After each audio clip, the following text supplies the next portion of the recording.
কারাম সামিনে আযম আল্লাহর হাবিব পৃথিবীর জমিনে দিনেও পাঠাইলেন না, রাত্রের বেলায়ও পাঠাইলেন না। আল্লাহর নবীকে আল্লাহ রাব্বুল আলামিন দিনকেও খুশি করলেন, রাতকেও খুশি করলেন। আল্লাহ তো হলেন বড় ইনসাফকারী, আল্লাহ তো হলেন ন্যায় বিচারক। আল্লাহ কাউকে বেজার করতে চান না, সমানভাবে উভয়ের মধ্যবর্তী সময়ে আমার আল্লাহ তাআলা রাহমাতাল লিল আলামিনকে দুনিয়ার জমিনে প্রেরণ করে দিয়েছে। সুবহানাল্লাহ। দিনেও না, রাতেও না, সুবহে সাদিকের সময়, যেই সময় আমরা কি করি, ফজরের নামাজ আমরা জামাত শুরু করে দেই, কিছু আলো হয়ে গেলে এটা বলে সুবহে সাদেক। আল্লাহ পাকের রহমতের সময় এই সুবহে সাদেকের সময় পৃথিবীর জমিনে আল্লাহর হাবিবের আগমন ঘটল। এমন তো অবস্থায় খেয়ে যেন মা আমেনা বলেন, আমি অনুভব করলাম আমার সন্তান মুহাম্মদুর রাসূলুল্লাহ সাল্লাল্লাহু আলাইহি ওয়াসাল্লাম যখন পৃথিবীর জমিনে আগমন করলেন, আগমন করে যেন সেজদায় অবনত হয়ে গেলেন, মাটির মধ্যে সেজদায় পড়ে গেলেন। মাটির মধ্যে সেজদায় পড়ে আল্লাহর হাবিব কি যেন জবান থেকে উচ্চারণ করা শুরু করে দিয়েছে। সুবহানাল্লাহ। আল্লাহর হাবিব জমিনের মধ্যে পড়ে সেজদায় অবনত হয়ে গেলেন। আল্লাহর নবীজি এটাই বুঝাইতে চাইলেন, পৃথিবীর মানুষেরা তুমি যতদিন পৃথিবীতে থাকবা শুরু থেকে শেষ পর্যন্ত আমার মালিককে সেজদা করে করে চলবা, আল্লাহ রাব্বুল আলামিনের শুকরিয়া আদায় করবা। আল্লাহর হাবিব সেজদায় অবনত হয়ে গেলেন।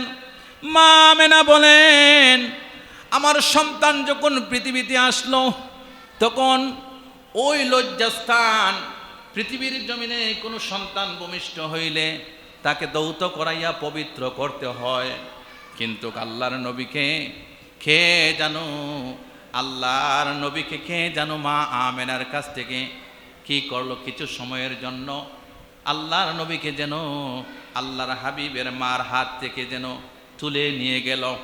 হঠাৎ করে ওনার ঘরটা যেন এমনভাবে নূরে আলোকিত হয়ে গেল, আলোকিত হয়ে গেল। মা আমেনা বলেন, আমি অনুভব করলাম আমার গড়ের সালটা অর্থাৎ চারটা দুই খণ্ড হয়ে গেল, যেন আসমান থেকে যেন জমিন পর্যন্ত কিসের আলো এসে যেন এমনভাবে জান্নাতি আলো যেন পৃথিবীর মধ্যে আগমন করেছে। আমার সন্তান মুহাম্মদকে আমার কুল থেকে খেয়ে নিয়ে গেল। আল্লাহ রাব্বুল আলামিনের হাবিবকে আর কেউ নেয় নাই। কিছু সময় পরে আবার মা আমেনার কুলে এনে খেয়ে জানো আল্লাহর নবীকে দিয়ে গেল। সুবহানাল্লাহ। সম্মানিত হাজিরিন, আল্লাহর হাবিবকে কে নিয়েছিল?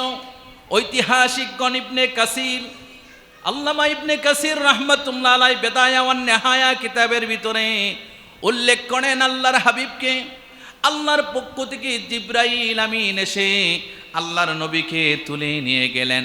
কোথায় নিয়ে গেলেন?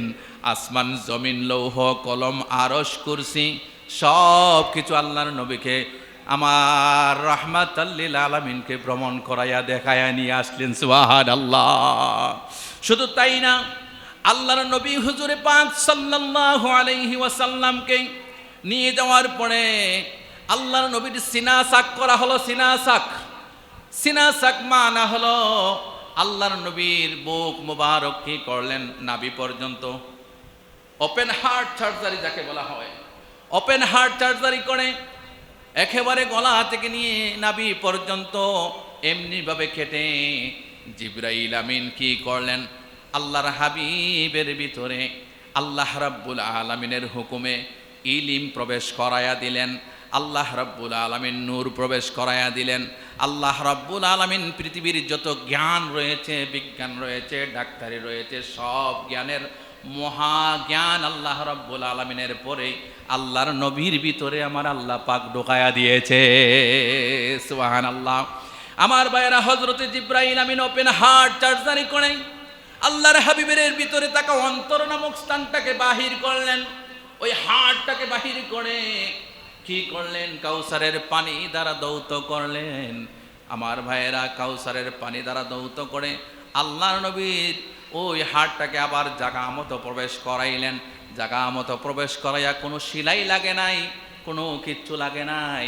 আল্লাহর হুকুমে আবার ওই মুহাম্মদুর রাসূলুল্লাহর হার্ট সার্জারি করে আল্লাহর নবীকে হাউজে কাউসারের পানি দ্বারা গোসল করাইয়া মা আমেনার কুলের মধ্যে নিয়ে এসে দিয়ে গেলে। সুবহানাল্লাহ।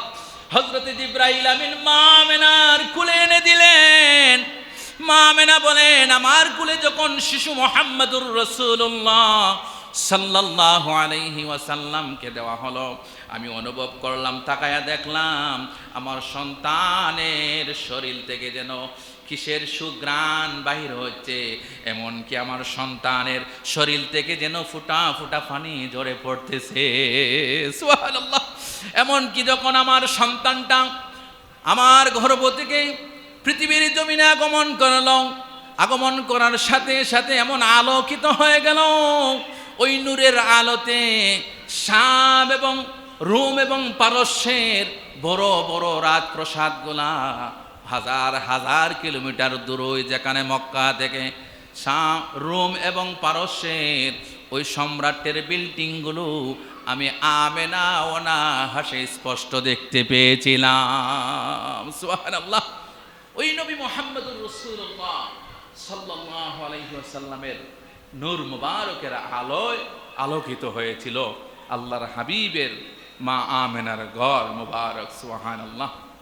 সম্মানিত হাজিরিনে কেরাম, সামিনে আজম, লক্ষ্য করেন, মা আমেনা বলেন, আমার সন্তান, সাধারণত কোনো সন্তান, শিশু সন্তান জন্ম নিলে ওই সন্তানটা উলঙ্গ অবস্থায় পৃথিবীতে আসে, কিন্তু মুহাম্মদুর রাসূলুল্লাহ সাল্লাল্লাহু আলাইহি ওয়াসাল্লাম যখন এই দরাদমে আগমন করলেন, তখন আমি দেখতে পেলাম আমার শিশু মুহাম্মদুর রাসূলুল্লাহর লজ্জাস্থানটাকে কে জানো আবরণ দিয়ে ডেকে রেখে দিয়েছে। সুবহানাল্লাহ।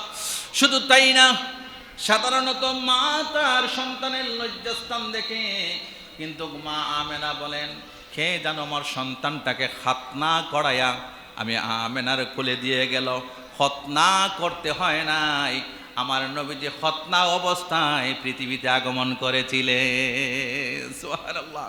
সম্মানিত হাজিরিন, আমার আপনার নবী মুহাম্মদুর রাসূলুল্লাহ সাল্লাল্লাহু আলাইহি ওয়াসাল্লাম পৃথিবীর জমিনে যখন আগমন করলেন, আমার ভাইয়েরা, সাধারণত কোনো শিশু জন্ম নেওয়ার পরে তার একটা নাভি থাকে, নাভি লম্বা থাকে। ওই নাভিটা মায়ের গর্ভ থেকে বাইরে হওয়ার পরে নাভিটা লম্বা করে কেটে দেওয়া আনতে হয়। কিন্তু মা আমেনা বলেন, আমার সন্তানটার কোনো নাভি কাটতে হয় নাই, নাভি কাটতে হয় নাই। আমার সন্তান যেন নাভি খাটা অবস্থায় পৃথিবীর জমিনে আগমন করেছে। বলুন না সুবহানাল্লাহ। সম্মানিত হাজিরিন, আল্লাহর হাবিব অন্যান্য নবীর মতো নয়, অন্যান্য মানুষের মতো নয়। আল্লাহর হাবিব হলেন দু জাহানের সরদার, রাহমাতাল লিল আলামিন। আল্লাহ রাব্বুল আলামিন আপনাকে আমাকে ধারাবাহিকভাবে আমাদের মিলাদুন নবীর আলোচনা সারা মাস ব্যাপী চলবে। আমি আপনাদেরকে স্মরণ করে দিতে চাই, আপনি আমি মিলাদুন নবীর মাস আসলে আমরা ঈদে মিলাদুন নবী উদযাপন করি। বাংলাদেশ সরকার সরকারিভাবে এই দিনকে ছুটি ঘোষণা করেছে। শুধু তাই না, জাতীয় মসজিদ বাইতুল মুকাররমে সেখানেই ঈদে মিলাদুন নবী উদযাপন উপলক্ষে প্রায় 19 দিন ব্যাপী, দীর্ঘ 19 দিন ব্যাপী জাতীয় মসজিদে সরকারিভাবে সেখানে পবিত্র ঈদে মিলাদুন নবী সাল্লাল্লাহু আলাইহি ওয়াসাল্লাম উদযাপন করেছেন। সেখানে যারা মিলাদুন নবীর বিরোধিতা করে সেই বড় বড় শায়েখরাও সেখানে দাওয়াত পেয়েছেন। সেই বড় বড় শায়েখরা গিয়েও মিলাদুন নবীর কথা সেখানে আলোচনা করতে বাধ্য। কারণ কি, আমি হারাম খাই না, দেখলে আর লোভ সামলাইতে পারি না, তাই আমি হালালেও আছি, হারামে আছি। যেগুলো আমি খাই না ওইগুলো যখন সামনে পাই তখন আর বাধা নাই। লক্ষ্য করেন কথাগুলা। আমি যখন ওয়াজ মাহফিল করব, তখন মিলাদুন্নবীর ব্যানারে আমি কথা বলতে কোনো অসুবিধা নাই। আর যখন বাইরে হব বলে মিলাদুন্নবী করা, পালন করা বেদাত, সিরাতুন্নবী পালন করা এগুলো মুবাহ, রাসূলুল্লাহর সিরাতের উপরে আলোচনা করা। শুনে রাখুন, মিলাদুন্নবী হলো আলোচনার বিষয়, আর সিরাতুন্নবী হলো আমলের বিষয়। সিরাত মানা কি? যে আমি টুপি লাগাইছি এটা সিরাত, এই যে দাড়ি রাখছি এটা সিরাত, আমি যে পাঞ্জাবি লাগাইছি এটাও সিরাত, আমি যে নামাজ পড়ি এটাও সিরাত, আমি যে মসজিদে এসে জামাতে নামাজ পড়ি এটাও সিরাত, আমি যে বিসমিল্লাহ বলে খানা শুরু করি এটাও সিরাত, আমি যে আমার আপনার সন্তানদেরকে লালন পালন করি এটাও সিরাত, আমি যে বিবাহ করি এটাও সিরাত। আপনি পৃথিবী থেকে শুরু থেকে শেষ পর্যন্ত যা কিছু আমল করবেন ওইগুলো নবীর সিরাত, অর্থাৎ সিরাতুন নবী সাল্লাল্লাহু আলাইহি ওয়াসাল্লাম। জন্ম থেকে নিয়ে মৃত্যু পর্যন্ত সিরাতুন নবী আমরা আমল করে আসছি। এজন্য আমলের বিষয় হলো সিরাত, আর আলোচনার বিষয় হলো মিলাদ। মিলাদ শরীফের আলোচনা করলে ঈমান, মানুষের ঈমান বৃদ্ধি পায়। বড় বড় শায়েখরাও বলেছেন মিলাদুন্নবীর আলোচনা করলে নফল ইবাদতের সওয়াব পাওয়া যায়।